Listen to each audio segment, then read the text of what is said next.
What's up, SNA Assassinators? I'm back, your favorite YouTube host of the wrestling community, and that is your man, Super Ninja Austin, back here with another podcast video for AEW on their Dynamite show on Wednesday, August 28th. What an episode of AEW Dynamite was. This was a very fantastic post show. Yeah, like after AEW All In, and they already got the card like halfway ready for AEW All Out. Like who's possibly gonna face each other in non-title action, like between a huge bitter rivalry, which I'm gonna get into in just a moment. While we have a few good matches, which I would say, which definitely earned the number one and number two spot. I'll say most particular, the Ricochet versus Kyle Fletcher definitely going to get the first place spot of the night. But we're going to get into that in just a moment at the end of the night. But we got plenty of matches that's going to be scheduled for on AEW All Out, in Chicago, Illinois, which we're going to get into each one. Like it seemed like if it seems like if they're already ready for AEW All Out, like if this is the go home show, Dynamite, yeah, I'm right, Dynamite. And at first I heard they were originally supposed to have the AEW All Out show going to be this Sunday, but I think they delayed it for another week. I'm not sure what was the particular reason, but maybe some of me is thinking is because that probably has something to do with NXT No Mercy. Even though I'm not sure if much people would watch that like they would do with an AEW pay-per-view. I'm not sure if that's entirely the reason, but there's some kind of a reason they had to delay it for another week and be like 14 days after AEW All In. Well, let's get into the start of the show, which we got Tony Schiavone in an in-ring backstage. I mean, in-ring interview with a guy we never saw like in almost 2 months, like since AEW Forbidden Door when he dropped the IWGP World Heavyweight Champion. Yes, you guessed it correctly. It was Jon Moxley. Jon Moxley we had out there. It looks like he has a new change into his character, like since this return, like which is tonight. And it seemed like he's no longer in the Blackpool Combat Club, but they didn't really give that much explanation. Why is he? He's going through a change, and it looks like he's aligning himself with another wrestler, like. I'm not sure if I should bring their name up, but yeah, let's say the wrestler has been absent as well, which we're probably going to hear on the news tomorrow. But yeah, this is where we got Tony Schiavone try to get a couple of words in from the former AEW and IWGP and WWE World Champion. This is where then he was like, I have not been doing a lot of talking lately. Like, I've been doing a lot of thinking. He's like, and I've been thinking about some things that needs to get done. And he's like, if you know what I mean. This is where Tony Schiavone's like, unfortunately, I don't know what you mean. What you're talking. This is where Jon Moxley's like the reason why I came here tonight, they're looking for a man that is not here, of course. And he's like, can I want to have a conversation, like in a tete-a-tete. And we're not sure who this man that he was referring to. Like we were like, what are you talking about this man? Until he got into more details on what he is like. This is where he started giving us some references, saying that he's not everything like him, but he thinks everything like him. So the conversation has been way overdue, of course. And then this man that's not here that we. And this is where he finally revealed on who he's talking to, like by saying his name, saying like let me just say, like this man is none other than Darby Allin, like that failed to win the AEW TNT Championship, but that's a different story for a different day. Like, but it's about damn time, like that you and I will have a talk. Like he's like, trust me, Darb, like I am not gonna be hard to find. Like so, if you want to talk, like you know where to find me. And this is where then, and Jon Moxley then looked directly on the camera, spin around. This is where then Tony Schiavone is like, yeah, like what a start to the show of AEW Dynamite, and he didn't even heard what he said because he was already gone, left the ring. Like, and this is where he went right back out. This is where he's like. And this is where we got Tony Schiavone try to follow him afterward, but he got back in the ring. He's like, "Don't follow me where I'm going." And this is what he's like, or what he said. Like after that, he's like, "Don't follow me." This is where it didn't. Like after Tony Schiavone thanks him, like what a perfect way to stop AEW Dynamite right here in Champaign, Illinois. And he's like, and this is where then I guess where then Tony Schiavone was about to say something after he said Champaign, Illinois. Like that's what I meant to say while I said he was about to follow him, but this is where John Moxley then went right back after going. This is where John Moxley hey, let me tell you something, Schiavone. Like it's gonna have to take some time for every single body to wrap their brains around this. But let's start right now, like to be prepared. Like so, listen to me, Schiavone. Like this is where then he then listening. And this is where then he told Schiavone that it's not in his company anymore. And this is where Excalibur and the rest of the commentators did not understand what he meant by saying that, but he just immediately left. But that's where we got the remarkable Renee Paquette. Then was interviewing the conglomeration, conglomeration. I believe that's how it's pronounced. But yeah, this is where she starts saying like you three and what's his name?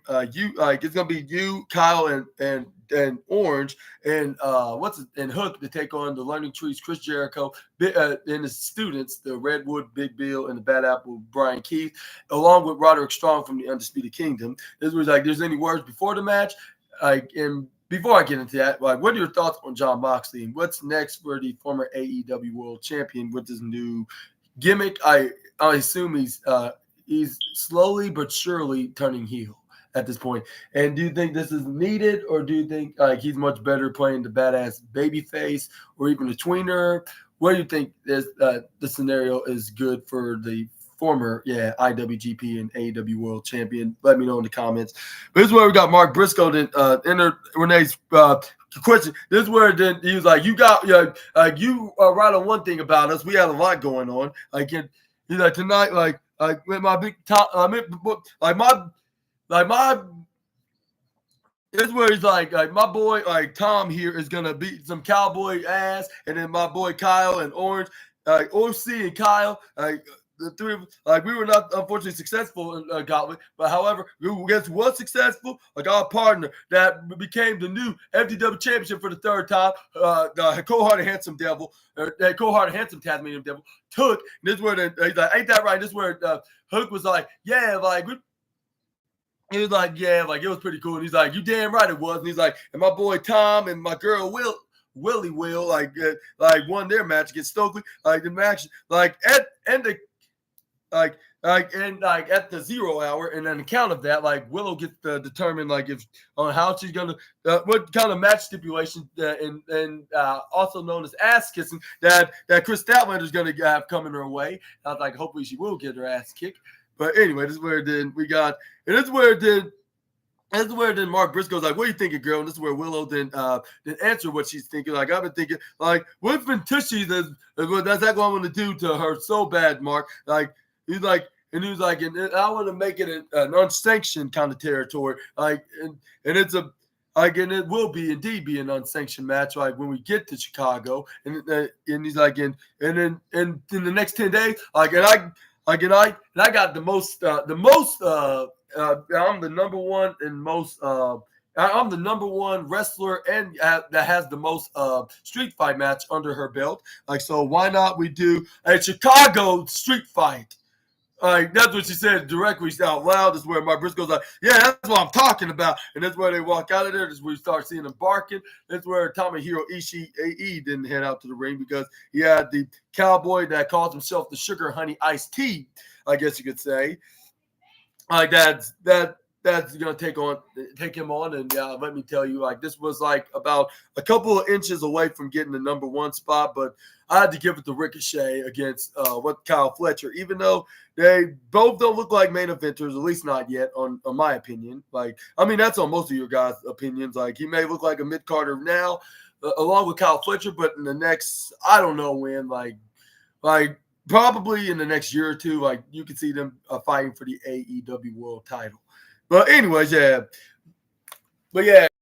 don't matter like what your status is as a mid card eventer, as long as you're bringing entertainment on television, like that's what counts. I guess you can say this is where we got. Here's where we do got the match. This was a hard hitting match, I believe, and it also triggered the Ling General as well on I while he's training to fight the Vipe this Sunday or Saturday. Sunday's No Mercy, obviously. Anyway, this is where we got a match starting away with Hangman Adam Page trying to go for a headlock, but he ends up getting Irish whip in the right side. This is where we got Hangman Adam Page trying to go for a shoulder tackle, but this is where Tomohiro Ishii then went to the right side. He ends up shoulder tackle of his own, knocking down the Cowboy. And that's where they start going head to head. This is where Hangman Adam Page is like, oh, you think you got it all good, huh? And then this is where he's like, I know, I'm just getting started. Like, I'm surprised you just got clobbered. Like considering on how you speak about, like, you're not gonna let nothing gonna bring you down until you get your revenge on Swerve and what he did for the last few months. This is where they start going on the chop war, which I believe they earned themselves the number 1 and number 2 spot, respectively, with them trying to fight for the 1 spot. Like with Hangman and Page starting it, but Tomohiro Ishii did start going right back. They started going back and forth, playing wrestling chopping tennis, I guess you could say. This is where then they're like, whoa, woo, woo, made people woo like if Ric Flair was in the building. I mean, he could have been, but if he was definitely was not on television on the screen. But it's where we got. That's where then they start going back and forth until Hangman Adam Page and got enough. When it was a draw, that's where he kicked him right in the gut. That's where he Irish whipped him right face first into the turnbuckle, but it seemed like it did not even faze him whatsoever. This is where he went head to head with him, like you think that's what's gonna stop me? Like nothing's not gonna take down this pit bull. This is where then.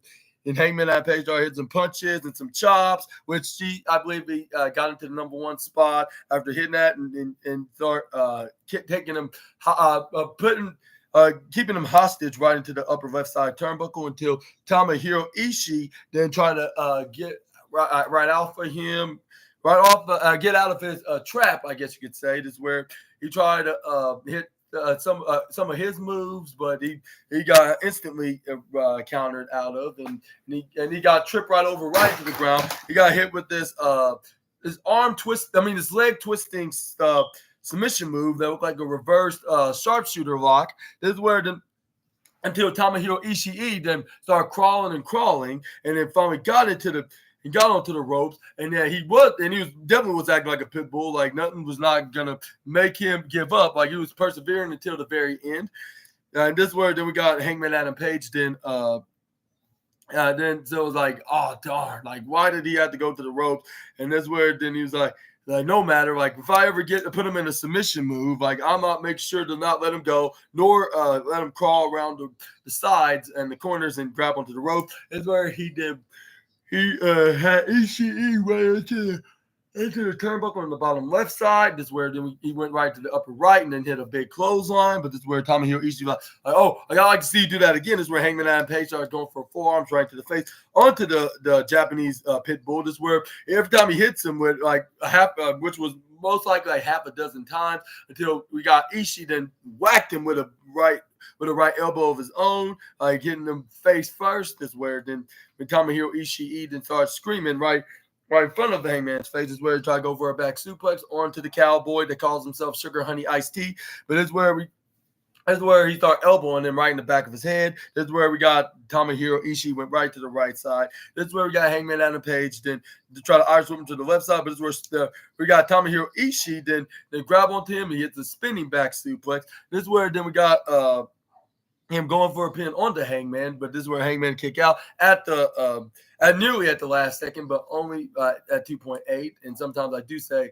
the last second of 2.8, but I need to stop saying that sometimes. But this, I corrected myself this time. I hope I do that in the near future. This is where we got Tomohiro Ishii then started going for a knife edge chop onto Hangman Adam Page right to the bottom left side. Irish whipping him to the upper right. This is where he goes for a clothesline, whacking him with a clothesline in the process. This is where Ishii then put him right on the top of the upper right corner top rope. This is where he was going for a suplex. This is where then he was on his way going down. This is where we got Hangman Adam Page was trying to fight back. This is where Tomohiro Ishii was not letting him bother him. It's where he suplexed him right onto the ground. Like, it's where he was like, my back, my bum. And this where he hurt every side of his back, like up and down. This is where he tried to go for a pin, but this is where Hangman ends up getting kick out at 2.7. This is where we got Tomohiro Ishii was like, are you for real right now? Like, even though that's not my signature nor my finisher, but that should have been something. This is where Hangman on Page is like, well, like that's too bad. Like, oh, like yeah, you poor thing. You do not know exactly what's going on. This is where then he picks up Tomohiro. This is where he goes for a Death Valley driver, or I like to call it the Assassin Valley driver, because it is known as the most dominating move in all of professional wrestling. I want to give my ginormous appreciation to the cowboy that called himself Sugar Honey Iced Tea. Even though he has a very silly nickname, I really totally appreciate, and I am forever grateful for the former AEW World Champions. And I'm not sure about his revenge, because I'm also a fan of Swerve. It's just that I was glad to see him do that maneuver. Like, too bad he didn't went for the pin. I bet it would have gotten the win, maybe not. That remains mystery at this time. But this is where we got Tomohiro Ishii going for a German suplex right after Hangman that Page runs right to the left. Right after he did the German suplex. I mean not German. He ran right to the left side after hitting that Death Valley driver. We got Tomohiro then duck out of clothesline, German suplexed him in the process. Then followed up with a clothesline. Both men go straight down to the ground. This is where we got them going strike on one another, like headbutt style, I guess you could say, of the wrestling tennis, like I'm going back and forth, like hitting each other until both men were down.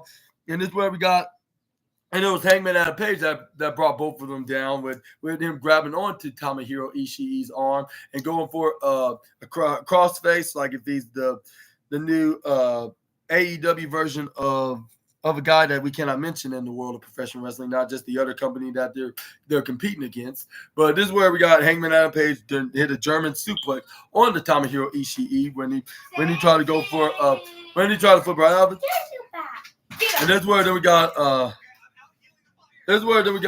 Hangman Adam Page to try to go for a buckshot lariat. This is where we got Tomohiro Ishii then picks up Hangman Adam Page, like if he was about to hit an Alabama slam. But this is where we got, but he did say but at the same time, it was in his own version of the I'm not sure if you should show that, but anyways, I'm like, okay, why not? Yeah, I guess you could do some. It's not something inappropriate on Roblox. It's just someone trying to get. That's true, but I don't want to get the copyrighted. But I don't think you can get copyright showing that. Yeah. I'll say this guy's never gonna see anyways. But anyway. Watch live streams. Yeah, good point. But anyways, we got Tomohiro then went for he went for a clothesline right on Hangman Adam Page when he hit his own version of the dead eye right on the Hangman Adam Page when it looked like he was about to hit the Alabama slam. This is where he went for the bottom corner ropes. This is where he was about to hit the clothesline from hell. Then he did so right onto Hangman Adam Page, cracking his head right in the process. I'm not sure if he literally did, but he did. It made it snap like boom and slam right face first. But this is where.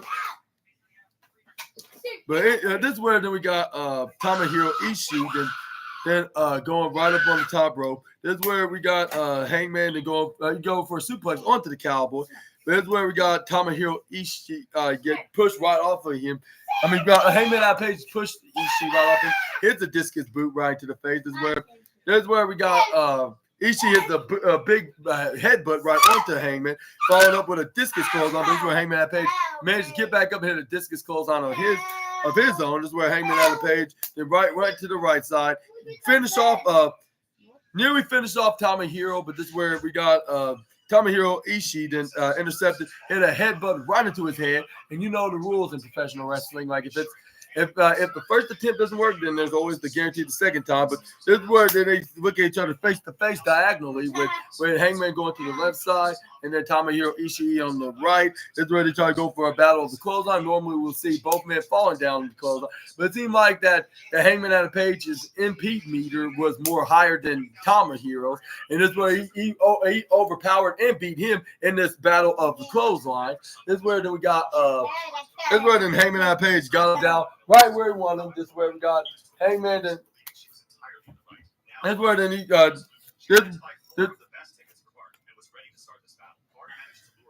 This is where then he finally hit him with the dead eye, like that he was trying to do from the past couple of attempts, and during this match is where he put him away. He got the guaranteed buckshot lariat. He got the 1-2-3. Winner of this match, Hangman Adam Page. And yeah, and this is where he did not want to celebrate it. He wanted to call out a guy that caused him pain and misery on his journey to become AEW World Champion. That is the Swerve Strickland I'm referring to. That's where then Swerve Strickland then came out here. He's like, look, like I don't know what is up, but you have something against me, Hangman, but I want to move on from you. And that's where Hangman Page like, no, I don't know.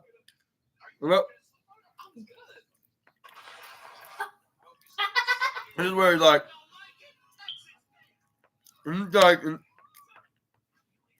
and you kind of cost me. I didn't appreciate you kind of costing me my shot of retaining my AEW championship as well.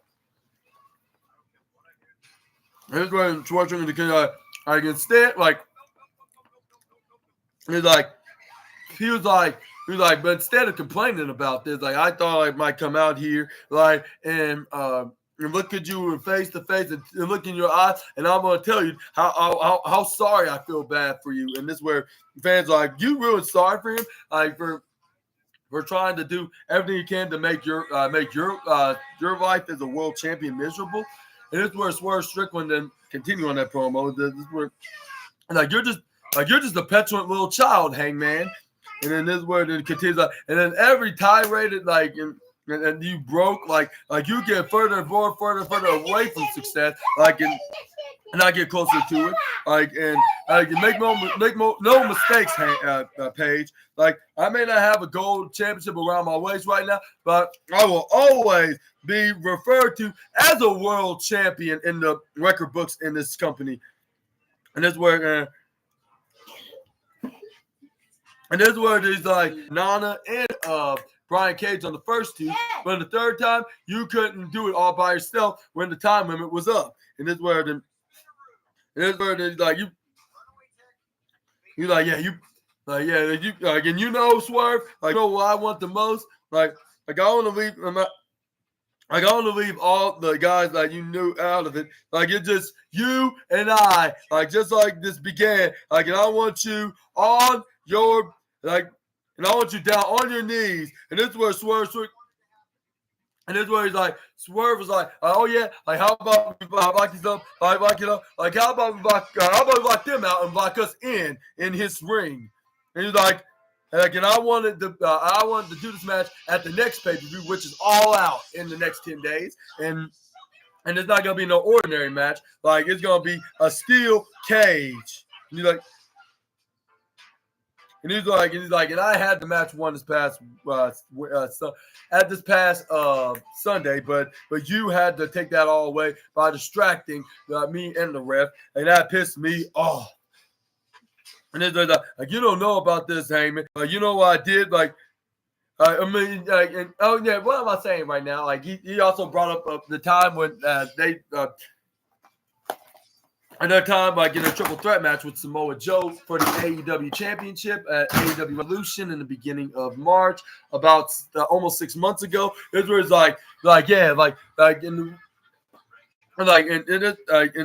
and before he did say that, he said you had plenty of opportunities of getting the AEW World Championship, you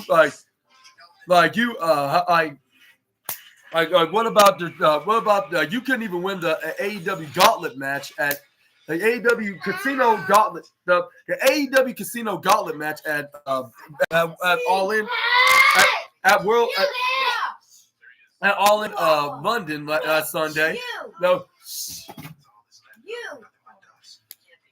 Anyways, let's get into that. This is where Swerve Strickland. You're like, we're talking about opportunity for the AEW Championship. Like, you couldn't win. Like, you didn't win. Like, you didn't win the Casino Gauntlet match this past Sunday. Heck, you didn't even win the Owen Hart Cup tournament, and you didn't win the A.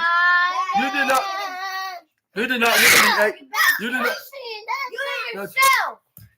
You didn't even win the Blood and Guts match. You couldn't lead your team to victorious. And that's where the. No, don't say that. I'll tell your mom on you. But anyway, this is where we got. This is where we got Swerve Strickland and said this is where he told a story about what happened on AEW for AEW Revolution, Swerve, Heyman had a page get in here now. Oh bother. I'm gonna go to the room. Okay. Here you go. Yep, well, you're in trouble. I heard what you said. No, you're not watching the cross. No, yeah, like your mama said. No, you're staying here. But anyways, Assassinators. This is where we got Swerve Strickland and mentioned their match in the Triple Threat match at Revolution, saying the reason why you tapped out because you purposely wanted to prevent me from becoming a championship, and you've been trying to win back, but you've been failing to do. So it would have been it would have been a win-win, in that side, if you did that, and that pissed me off when you did, but. The next day and that morning after the pay-per-view, I drove over to your house, and when I went there, I saw your wife, and then this is where the Swerve Strickland was yeah, this is the place that I know very, very well, and I was yeah, of course you do know that, Swerve, because you obviously broke in there, which that's considered a crime, but since this is wrestling, we're gonna ignore that logic onto this, but it's onto the storyline, of course, but this is where we got Swerve Strickland and saying yeah, I saw your what, I got parked down right in front of your driveway, and I saw your wife coming down the stairs, and what is it? And then y'all, and he was and y'all were going to go outside, y'all heading out to the hospital, and you were about to become the father for the second time of your life, and he's and this is where he's that had me realize maybe I shouldn't be worrying about you. I should be worrying about becoming the AEW World Champion and going after for that specific championship. Basically he said, which he did, and he's and I need to. And he's and I was finally focusing to become the best in the world by being the best that AEW has to offer. And that's exactly what I did when you were absent. And mark my word, it will happen again. They started looking around the arena. Fans started cheering yeah, it will. Even though despite this loss, this won't be the last. And I was saying the same thing. I'll be it doesn't matter. That was your first title run. I don't think this is going to be the last at the same time. It may be the last time you were the championship at this time, but that doesn't mean it's going to be like that forever. That day's going to come, and then we're all going to be happy for him once again. And I was about to root for him, of winning and retaining, but I just to say that Danielson is not going to be it seemed like that Danielson was not going to be retiring anytime soon, and he's going to have some. He could have a couple of it was for the championship that he's been trying to win and desiring to become for the last 3 years as well, and also him finally winning it and I think he's gonna have a couple of successful title retains until he faces Darby on the road to Grand Slam, which that's going to be towards the end of September. But let me know in the comments who you predicting that's going to win the AEW World Championship. But this is where then we got Swerve Strickland continue on his promo saying, and this is where then he's and he brought up Blood and Guts, saying yeah, you couldn't lead them victorious because you had your whole focus on me, and started chuckling, and you used to have some kind of an obsession than the crazed ex, more than a crazed ex-girlfriend having an obsession of getting revenge on their ex-boyfriend. And this is where then Swerve Strickland was like, hey, yeah, like, so once again, Hangman, I'll ask you this question, Hangman. Like, in that cage, like, what, like, inside that cage, like, what kind of man you're going to be inside there, Hangman? Like, better yet, like, what kind of man you're going to show your kids, like what you going to be in the next less than 2 weeks from now? And that's where then Hangman Adam Page now thought of that. This is where then he's like, I'm not going to answer that. This is where he just walked out of there. This is where Strickland's like, okay, that was very weird. Like, well, we're going to get that answer in the next 10 days. And who's going to win this steel cage match? Will it be Hangman Adam Page? Do you think it's going to be Swerve Strickland? I would think it would be Hangman Adam Page, like to start his revenge tour by defeating defeating the former AEW champion. But it seemed like Swerve needs some redemption after dropping the title to Bryan Danielson. But I'm just gonna have to wait like a week from this Saturday when I do my prediction, like who's gonna be walking out as the champions or walking out as the champion, winners, both or one or the other. You get the point. Let me know in the comment section right down below. But let's move on to the next slide. And there was plenty of segments. I believe there probably were like more than matches because we only got like 4 matches on the card, which the first one was Tomohiro Ishii taking on Hangman Adam Page. And then we got the return match of Jamie Hayter taking on Harley Cameron, but that didn't last long. I don't think it even lasts 5 minutes if I'm not exaggerating. But anyway, and then we also got the 8-man tag match, Learning Tree, Roderick Strong taking on the Conglomeration and Hook. And then we also got the main event, which is Ricochet versus what's his name? Kyle Fletcher, which I'm getting to right in just a moment. But this is where we got Jamie Hayter that start beating around Harley Cameron, shoulder tackling her, Irish whipping her right to the bottom right side. Is where then and this is where then she then started hitting some Luthez press kind of punches right onto Soraya's assistant. This is where, but when she grabbed